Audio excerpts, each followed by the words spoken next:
Level کے ہوتے ہیں، ڈیفیکلٹی لیول کیا ہوتی ہے۔ تو دیکھیے پہلا سوال ہے، حلقہ ارباب ذوق پہلے کس نام سے جانا جاتا تھا؟ تو بزم داستان گویا یا مجلس داستان گویا کے نام سے جانا جاتا تھا۔ حلقہ ارباب ذوق کا قیام کب عمل میں آیا؟ تو ترقی پسند تحریک کے 3 سال بعد، ترقی پسند تحریک 1936 میں، تو اس کے 3 سال بعد یعنی کہ 1939 میں ترقی پسند تحریک کی رد میں حلقہ ارباب ذوق کا قیام عمل میں آیا۔ اور کہاں پہ اس حلقے کو قائم کیا گیا؟ تو نصیر احمد جامعی کے گھر، ٹھیک ہے۔ اس میں اس حلقے سے جو وابستہ اہم مصنفین ہیں اور شعراء ہیں، ان میں نون میم راشد، میرا جی، قیوم نظر، اختر الایمان، بلراج کومل، سلام مچھلی شہری وغیرہ کا نام اہمیت کا حامل ہے، ٹھیک ہے۔ آگے بڑھتے ہیں question number next. Question number 2 میں علامہ اقبال کی ولادت کب ہوئی تھی یہ پوچھ لیا تھا۔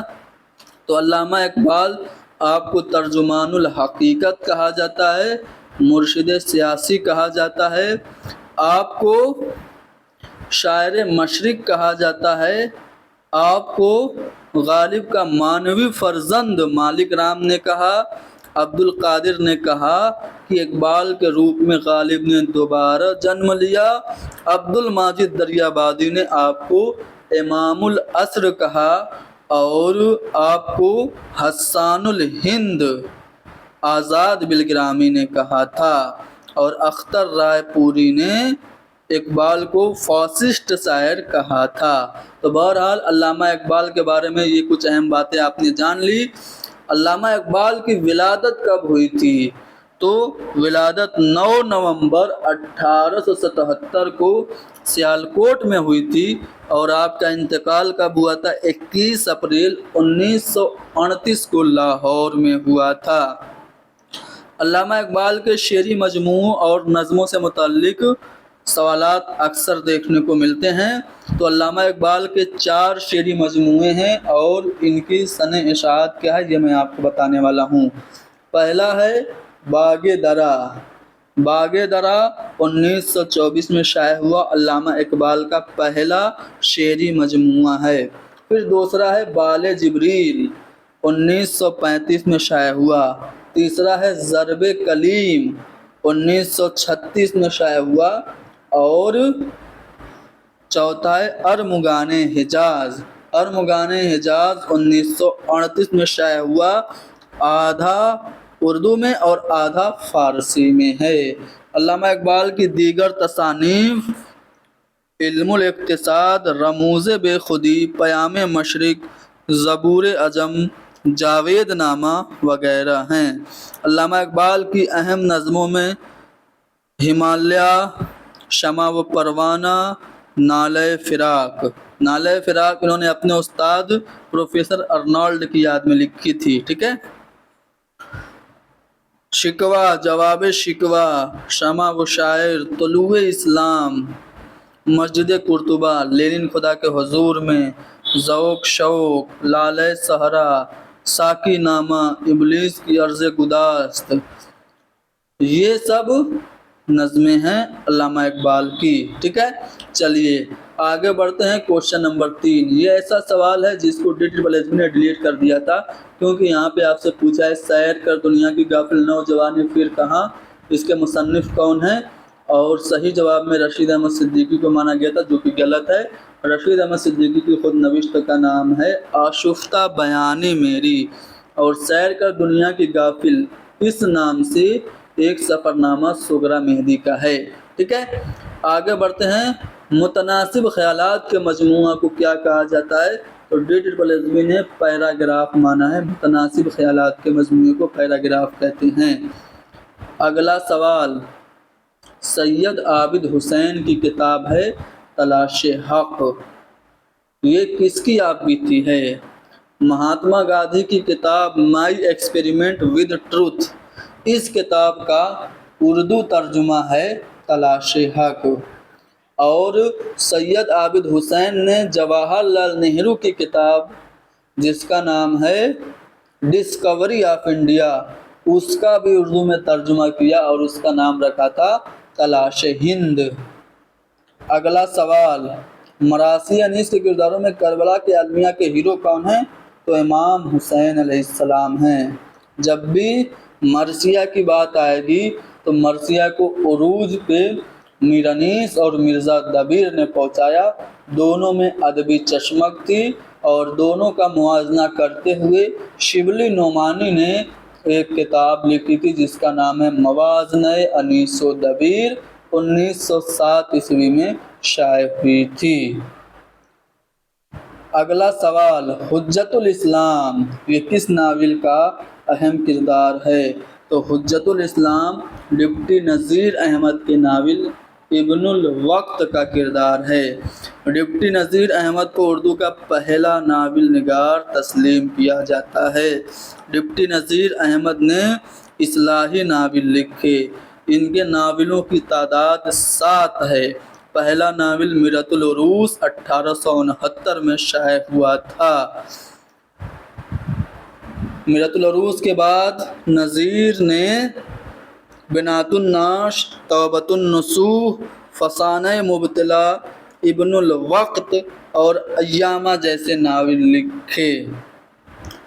ڈپٹی نذیر احمد کی ناولوں کے علاوہ جو اہم تصانیف ہیں ان میں تاثرات ہند، امہات الامت، موعظہ حسنہ اور مجموعہ بے نظیر وغیرہ ہیں۔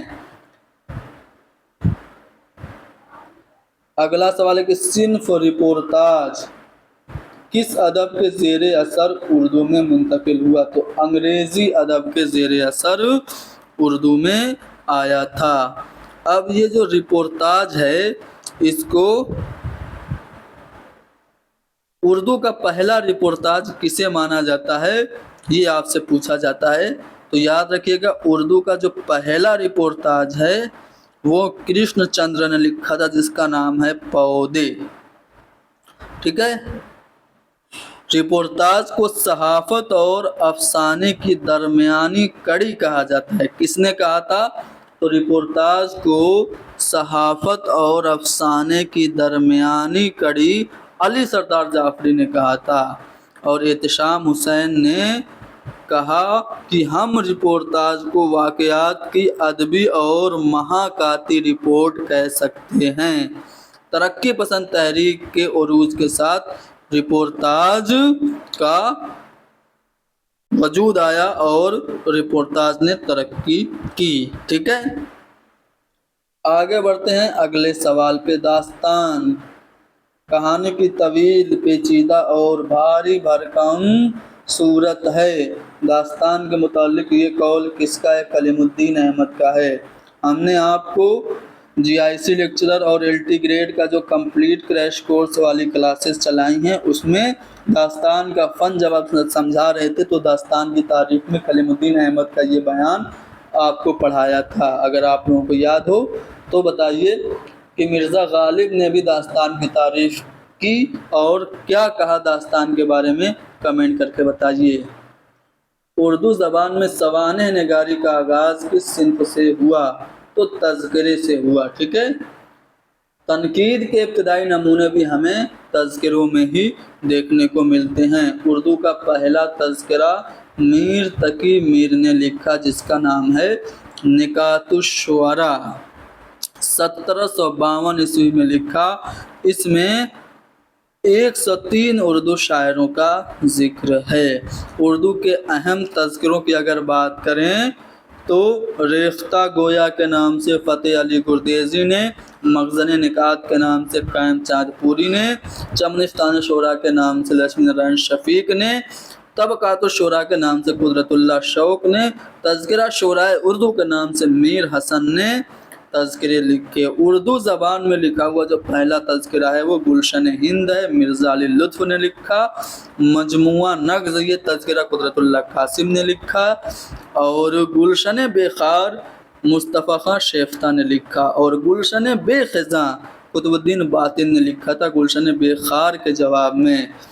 طبقات شعراء ہند مولوی کریم الدین کا، تذکرہ عقد ثریا غلام حمدانی مصحفی کا ہے۔ مصحفی کا تذکرہ ہندی بھی ہے ٹھیک ہے، یاد رکھیے گا۔ تو یہ سب تذکرے ہم نے آپ کو بتا دیے۔ اردو میں سوانح نگاری کا آغاز تذکرے سے ہی ہوتا ہے، اور اردو کی جو پہلی سوانحی کتاب ہے وہ حال ہی نے لکھی تھی، ٹھیک ہے، 1886 عیسوی میں، اور وہ کتاب تھی حیات سعدی۔ اس کے بعد انہوں نے یادگار غالب لکھی، اور پھر یادگار غالب 1897 میں لکھی، اور اس کے بعد حیات جاوید سر سید کے سوانح حیات 1901 میں لکھی تھی۔ مابعد جدیدیت ذیل میں سے کس کی اہمیت پر زور نہیں دیتی؟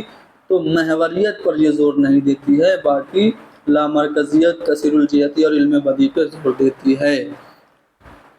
دکن کے کس مثنوی کے کردار منوہر اور مدمالتی ہے؟ منوہر اور مدمالتی کے عشق کی داستان آپ کو گلشن عشق میں دیکھنے کو ملے گی۔ گلشن عشق نصرتی کی مثنوی ہے۔ نصرتی نے گلشن عشق کے علاوہ علی نامہ اور تاریخ اسکندری مثنویاں لکھی۔ ایوان غزل یہ کس کی داستان ہے؟ ایوان غزل داستان ہے جیلانی بانو کی۔ جیلانی بانو کی داستان ہے ایوان غزل۔ اس کا موضوع کیا ہے؟ جاگیردارانہ نظام۔ یہ ایوان غزل ناول کا موضوع ہے۔ جیلانی بانو کا ایک اور ناول ہے بارش سنگ، ٹھیک ہے۔ کون سی انشائیہ خواجہ حسن نظامی کی نہیں؟ دیکھو، جنگور کا جنازہ، مکی اور مٹی کا تل انشائیہ خواجہ حسن نظامی کا ہے۔ وکیل صاحب کے نام سے انشائیہ جو ہے وہ رشید احمد صدیقی کا ہے، ٹھیک ہے۔ آگے بڑھتے ہیں اگلے سوال پہ۔ مرزا دبیر کا اصل نام کیا ہے؟ تو مرزا سلامت علی ان کا اصلی نام ہے۔ ایک دبیر تخلص ہے۔ 1804 میں یہ دلی میں پیدا ہوئے تھے، ٹھیک ہے۔ یاد رکھیے گا ان کی عمر کا زیادہ تر حصہ لکھنؤ میں گزرا، لیکن ان کی پیدائش کہاں پہ ہوئی تھی؟ دلی میں ہوئی تھی، اور یہ میر انیس کے ہم پلہ شاعر تھے، اور ان کی مرثیوں کا دیوان جو ہے وہ دفتر ماتم کے نام سے جانا جاتا ہے، جو کہ 20 جلدوں پہ مشتمل ہے، ٹھیک ہے۔ آپ کی وفات کب ہوئی تھی؟ تو آپ کی وفات 1875 میں ہوئی تھی، ٹھیک ہے۔ 1803 میں، 1804 نہیں، 1803 میں ولادت اور 1875 میں وفات، ٹھیک ہے۔ یہ ہیں سلامت علی دبیر۔ اگلا سوال، سر سید احمد خان نے لائف آف محمد کے رد میں کون سی کتاب لکھی تھی؟ دیکھو، لائف آف محمد یہ ولیم میور کی کتاب تھی۔ ولیم میور نے کتاب لکھی تھی لائف آف محمد۔ اس کے جواب میں سر سید احمد خان نے خطبات احمدیہ کے نام سے کتاب لکھی۔ آپ سے اگر پوچھے خطبات احمدیہ کا موضوع کیا ہے تو سیرت محمد مصطفیٰ صلی اللہ علیہ وآلہ وسلم ہے۔ آئی لو محمد، یہ ٹرینڈ چل رہا ہے۔ خطبات احمدیہ میں کتنے خطبے ہیں؟ تو 12 خطبے ہیں، یہ بھی آپ کو یاد رکھنا ہے امام بارہ کی نسبت سے۔ چلو، کس افسانہ نگار پر فحش نگاری کے جرم میں مقدمہ چلا تھا؟ تو منٹو پر۔ منٹو نے کچھ افسانے ایسے لکھے جس میں فحش نگاری تھی، جیسے ٹھنڈا گوشت ان کا افسانہ ہے جس پر فحش نگاری کا مقدمہ چلا۔ اس کے علاوہ بو، اور ان کا ایک کھول دو، ان کا ایک افسانہ ہے جس پر فحش نگاری کا مقدمہ چلا، اور ایک اور ان کا وہ ہے طوائف کی زندگی پہ جس کا نام سلطانہ ہوتا ہے، ہیروئن کا، ٹھیک ہے۔ اس کا دیکھو میرے ذہن میں نام نہیں آ رہا ہے افسانے کا۔ سلطانہ مرکزی کردار ہوتی ہے اور وہ طوائف ہوتی ہے، تو وہ ان کا جو افسانہ ہے اس پہ بھی فحش نگاری کا مقدمہ چلا تھا۔ پروفیسر مجیب کی پیدائش کس شہر میں ہوئی تھی؟ لکھنؤ میں ہوئی تھی۔ پروفیسر مجیب آزمائش ان کا ڈرامہ ہے، کھیتی ڈرامہ ہے، ٹھیک ہے۔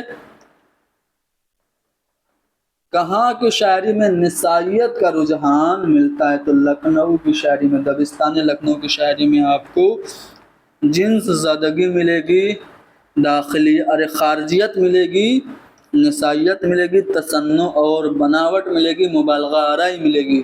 یہ دبستان لکھنؤ کی خصوصیت ہے۔ لکھنؤ کا دبستان شاعری یہ کتاب ہے ابواللیث صدیقی کی، اور دلی کا دبستان شاعری یہ کتاب نور الحسن ہاشمی کی ہے۔ ڈرامہ یہودی کی لڑکی کا مرکزی موضوع کیا ہے؟ دیکھو ڈرامہ یہودی کی لڑکی کس کا ڈرامہ ہے؟ تو یہ ڈرامہ ہے آغا حشر کاشمیری کا۔ آغا حشر کاشمیری کو اردو ڈرامے کا شیکسپیئر کہا جاتا ہے۔ یہودی کی لڑکی ڈرامہ انہوں نے 1910 اور 11 کے درمیانی مدت میں اپنی company the great Alfred company Hyderabad کے لیے لکھا تھا، ٹھیک ہے۔ اس ڈرامے میں 3 باب اور 16 مناظر ہیں، ٹھیک ہے۔ اس میں 2 قوموں کی طبقاتی کشمکش ہے، یعنی کہ آپشن 4 درست ہوگا۔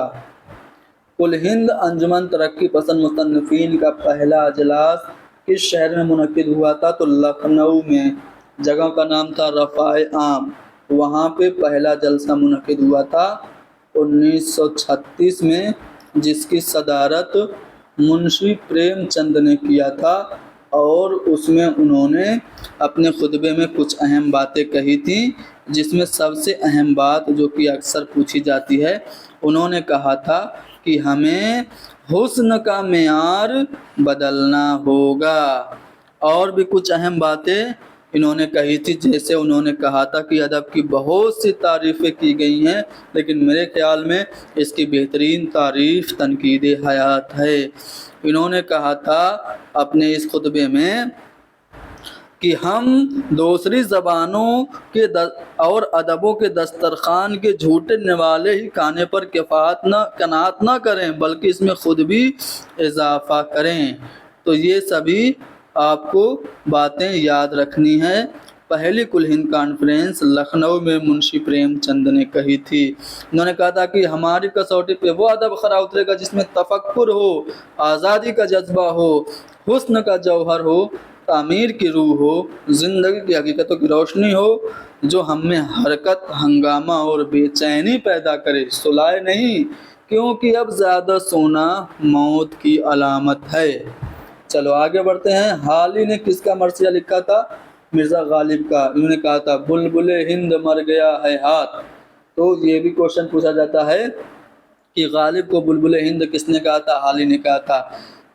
حالی نے ایک کتاب لکھی تھی، مرزا غالب کی سوانح تھی، جس کا نام تھا یادگار غالب۔ اس میں انہوں نے مرزا غالب کو حیوان ظریف کہا تھا۔ مضمون کس زبان کا لفظ ہے؟ عربی زبان کا لفظ ہے۔ ایک آزاد اور مستقل نثری صنف کی حیثیت سے اردو میں رپورتاج کا وجود کس تحریک کی دین ہے؟ تو ترقی پسند تحریک کی دین ہے۔ پودے، یہ جو رپورتاج کرشن چندر نے لکھا تھا۔ چوتھی کل ہند کانفرنس جو 1945 میں حیدرآباد میں ہوئی تھی، اس کی روداد ہے۔ اگلا سوال، اردو میں خاکہ نگاری کی صنف کا آغاز کس نے کیا تھا؟ مرزا فرت اللہ بیگ نے ایک خاکہ لکھا تھا، نذیر احمد کی کہانی کچھ ان کی کچھ میری زبانی۔ اس سے اردو میں باقاعدہ طور سے خاکہ نگاری کی ابتدا ہوتی ہے۔ فرت اللہ بیگ نے جب اپنے استاد کا خاکہ لکھا تھا، نذیر احمد کی کہانی کچھ ان کی کچھ میری زبانی، تو یہ خاکہ وحید الدین سلیم کو بہت پسند آیا تھا۔ تو وحید الدین سلیم نے آپ سے فرمائش کی تھی خاکہ لکھنے کی۔ تو جب وحید الدین سلیم انتقال کر گئے تو فرت اللہ بیگ نے ایک خاکہ لکھا تھا، جس کا نام ہے ایک وصیت کی تعمیل میں۔ ایک وصیت کی تعمیل میں خاکہ وحید الدین سلیم کا ہے، اس نے لکھا تھا فرت اللہ بیگ نے۔ دلی کا ایک یادگار مشاعرہ، یہ بھی ایک اہم تصنیف مرزا فرت اللہ بیگ کی ہے۔ محمد مجید کا ڈرامہ ہے خانہ جنگی، یہ کیسا ڈرامہ ہے؟ 5 مناظر کا ایک المیہ ڈرامہ ہے۔ اگلا سوال، 1908 میں یورپ سے واپسی کے بعد علامہ اقبال نے انجمن حمایت اسلام کے سالانہ جلسے میں کون سی پہلی نظم پڑھی تھی؟ تو شکوہ پڑھی تھی، ٹھیک ہے۔ اگلا سوال، قدم رہو پدم رہو، یہ اردو کی پہلی مثنوی ہے، فخر الدین نظامی نے بہمنی دور میں لکھی تھی۔ اردو ڈرامے کا شیکسپیئر کسے کہتے ہیں؟ ابھی میں نے بتایا آغا حشر کاشمیری کو اردو ڈرامے کا شیکسپیئر کہا جاتا ہے، اور ان کا پہلا جو ڈرامہ ہے وہ آفتاب محبت ہے۔ قرۃ العین حیدر کی کون سی ناول کا موضوع اودھ کی زوال پذیر جاگیردارانہ معاشرے کی مٹتی ہوئی تہذیبی قدروں کی نشاندہی کرتا ہے؟ تو میرے بھی صنم خانے، یہ پہلا ناول ہے قرۃ العین حیدر کا۔ اس میں آپ کو اودھ کے زوال پذیر جاگیردارانہ معاشرے کی مٹتی ہوئی تہذیبی قدروں کی نشاندہی دیکھنے کو ملتی ہے۔ دیکھو یہاں پہ قرۃ العین حیدر کے جو دیگر ناول ہیں کون کون سے ہیں وہ بھی دیکھ لیتے ہیں۔ تو قرۃ العین حیدر نے میرے بھی صنم خانے کے علاوہ سفینہ غم دل، آگ کا دریا، آخر شب کے ہم سفر، کار جہاں دراز ہے، گردش رنگ چمن اور چاندنی بیگم جیسے اہم ناول لکھے۔ 1959 میں انہوں نے آگ کا دریا لکھا تھا جو سب سے زیادہ مشہور ہوا۔ 2500 سالہ ہندوستانی تاریخ پر مبنی ناول ہے۔ ناول آگ کا دریا شعور کی رو تکنیک میں لکھا گیا۔ انہوں نے ناول بھی لکھا جن میں سیتا ہرن، چائے کے باغ، ہاؤسنگ سوسائٹی، اگلے جنم میں بٹیا نہ کیجو، دل ربا اور فصل گل آئی یا اجل آئی، یہ سب ان کے ناول ہیں۔ آگے ارہر کا کھیت، یہ انشائیہ ہے۔ کس کا انشائیہ ہے؟ تو ارہر کا کھیت انشائیہ رشید احمد صدیقی کا ہے۔ رشید احمد صدیقی انشائیہ لکھنے کے لیے جانے جاتے ہیں۔ خاکے بھی انہوں نے لکھے۔ ان کا 2 خاکوں کا مجموعہ بہت زیادہ اہم ہے، آپ کو یاد رکھنا ہے۔ ایک ہے گنج ہے گرامایا اور دوسرا ہے ہم نفسان رفتہ۔ انہوں نے تنزیات و مساقات کے نام سے تنقیدی کتاب لکھی۔ ان کی خود نوشت کا نام آشفتہ بیانی میری ہے۔ خندہ کے نام سے ان کے ریڈیائی تقاریر کا مجموعہ ہے۔ انہوں نے جو انشائیے لکھے کون کون سے لکھے؟ تو ارہر کا کھیت کے علاوہ انہوں نے حاجی صاحب، دھوبی، وکیل صاحب، چار پائی، شیطان کی آنت، مغالطہ اور مرشد، یہ سب انشائیے لکھے۔ ٹھیک ہے، آگے بڑھتے ہیں اگلے سوال پہ۔ ہستی اپنی حباب کی سی ہے، یہ نمائش سراب کی سی ہے۔ تو یہ جو غزل کا شعر ہے کس کا ہے؟ میر تقی میر کا۔ اس میں کون سی صنعت استعمال ہوئی ہے؟ تو صنعت تشبیہ استعمال ہوئی ہے۔ ناول ہے بازار حسن، منشی پریم چند کا ہے۔ منشی پریم چند کے ناول بازار حسن کا موضوع کیا ہے؟ طوائف کی زندگی پر پریم چند نے اپنا ناول بازار حسن لکھا۔ پریم چند کے جو دیگر ناول ہیں ان سے سوالات بنتے ہیں۔ کون کون سے ہیں؟ تو ان کا پہلا ناول اسرار معابد ہے۔ اسرار معابد کے علاوہ ہم خرما و ہم ثواب، روٹھی رانی، کشنا، جلوہ ایثار، گوشہ عافیت، چوغان ہستی، پردہ مجاز، نرملا، بیوہ، گبن، میدان عمل، گودان وغیرہ ہیں۔ ان کا پہلا ناول اسرار معابد نامکمل ہے۔ ان کا آخری ناول منگل سوتر وہ بھی نامکمل ہے۔ آگے کربل کتھا کس ملک کے کتب خانے میں ملی تھی؟ ٹھیک ہے، جرمنی کے ٹیوبگن یونیورسٹی میں کربل کتھا ملی تھی۔ یہ 1732 عیسوی میں فضل علی فضلی نے لکھی تھی۔ ملا واحد حسین کاشفی کی روضۃ الشہداء کا اردو ترجمہ تھی۔ کربل کتھا میں 12 مجلسیں ہیں۔ ٹھیک ہے، اس میں کوئی شک نہیں کہ حلقہ ارباب ذوق نے زندگی اور سماج کے مسائل کو براہ راست ادب کا موضوع نہیں بنایا، تاہم اس تحریک نے ادب کا بنیادی سرچشمہ زندگی کو ہی قرار دیا ہے۔ تو ابھی میں نے آپ کو اسٹارٹنگ میں بتایا تھا کہ حلقہ ارباب ذوق سے وابستہ تھا میرا جی، تو یہ جو قول ہے میرا جی کا ہی ہے۔ اگلا سوال، فسانہ عجائب کس کی فرمائش پر لکھی گئی تھی؟ حکیم اسد علی خان کی فرمائش پر 1824 میں کانپور میں لکھی گئی تھی۔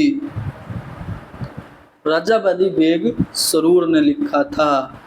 باغ و بہار کے جواب میں اور فسانہ عجائب کے جواب میں شروس سخن داستان لکھی گئی۔